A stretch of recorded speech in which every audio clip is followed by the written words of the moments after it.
Hi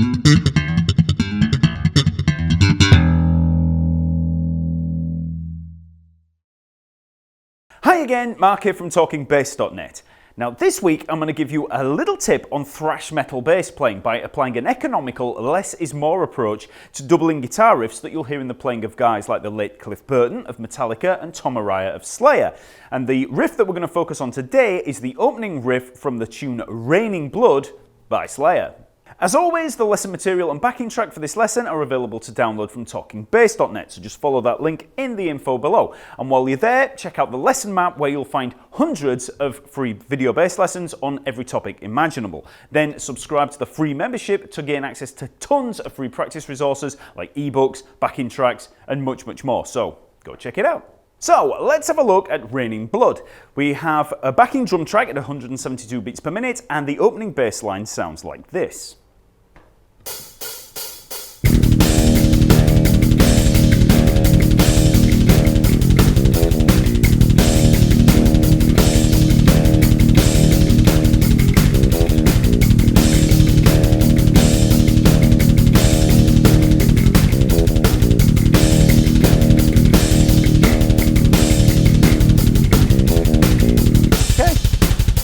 Now, some of you might be thinking, no, that's not Raining Blood, there's way more to it than that. And those of you thinking that are actually hearing the guitar riff. The guitar line has those quick little 16th notes in there. But the bass locks in more with Dave Lombardo's drum line, giving us a fatter, more solid tone. But I'll come back to this later.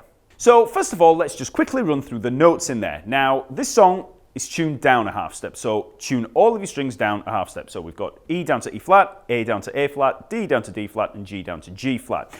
But when I'm referring to the notes in here, bear in mind I'm going to be referring to them as if we weren't tuned down. So when I talk about the open E, I won't be talking about E flat. I'm just going to say open E, F sharp, G sharp, just as if we weren't.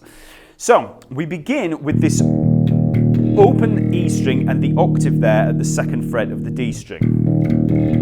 And we're going to be playing between those notes there. So that E there, the upper E, is going to be played every time we hit the drums hit the snare. So we're playing eighth notes and we have 1 and 2 and. Okay, so open E twice, then the upper E, and then back down to the lower E. 1 and 2 and we just play around that round and round. So 1 and 2 and 3 and 4 and 1 and 2 and 3 and 4 and notice how I'm holding that E down so we get that kind of droning effect, which gives us this big fat sound. So okay, so just get used to that to begin with.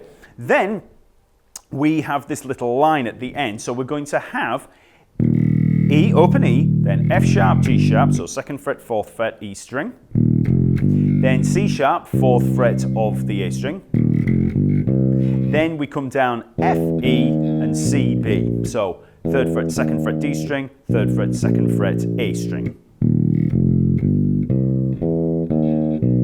Pretty atonal sound there. So that's the riff. So we're going to play that open E and upper E there. We're going to do that 6 times, and then we have that little line at the end. So 1, 2, 3, 4, 5, 6. Okay, so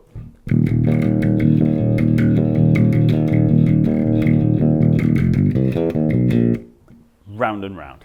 So start slowly, then build up speed, and then you can try with the drum track.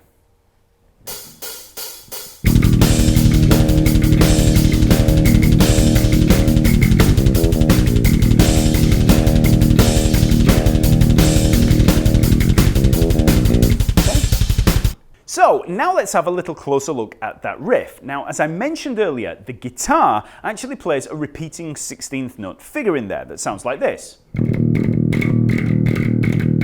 So we've got that dig-a-ding, dig-a-ding, dig-a-ding, ding, that gallop in there. And the standard thing that most bass players would do when presented with something like that by a guitarist is double the guitar. So if we did that, playing along with the drum track, it'd sound like this.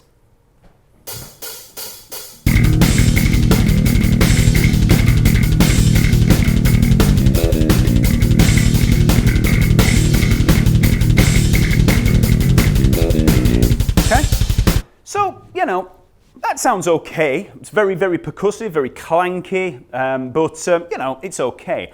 But if we listen to how Tom Araya actually plays it, we've got a much more fat sound, a much more warm sound in there. So let's have a listen to how that sounds. So first of all, I'll just play through with the doubling of the guitar, and then I'll play how the original is with Tom Araya.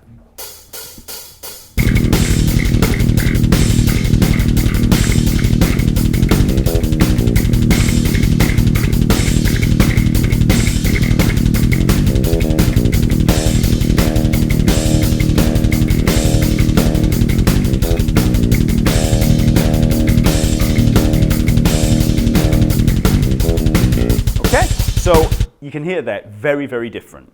So you can hear there that Tom's way of playing it sits way better with the drums. Our role as a bass player is to provide a link between the rhythm and the harmony, in this case that fast double bass drum beat and the guitar, and by playing half time and accenting those snare hits with the upper octave, it sits nicely in the pocket. There's so much going on in the guitar and the bass drum that adding more frenetic bass playing in there is just not going to groove. We need some anchor in there to help ground the rhythm section. This halftime method of playing with 16th note guitar lines is also a great way to warm up the mix. Playing along with those 16th notes can just result in too much attack and it's all click, click, click, and the sound never settles into any warmth. There's no release in the envelope of the sound, so by playing halftime and letting it drone a little, we get a way sweeter mix without too much of that percussive tone. If you want another example of this kind of bass playing, just check out Cliff Burton's bass line on the song Battery from the Master of Puppets album by Metallica. The guitar line sounds like this.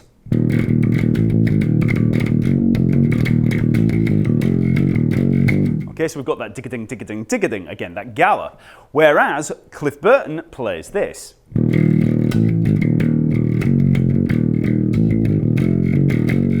So he's playing a half-time line there, and we're not getting all that, you know, all that clank in there from the faster line. So again, much warmer sound, a lot sweeter, and sits in the pocket a lot better. So remember to like this video if it's helped, subscribe to the channel, and check out talkingbass.net for hundreds more lessons just like this one. Also subscribe for a free membership to gain access to the members area, where you'll find a ton of cool bass resources and downloads. There are ebooks like the scale reference manual, backing tracks, a bunch of essential bass riffs, and much more. So just click the link in the info below, and I'll see you next week.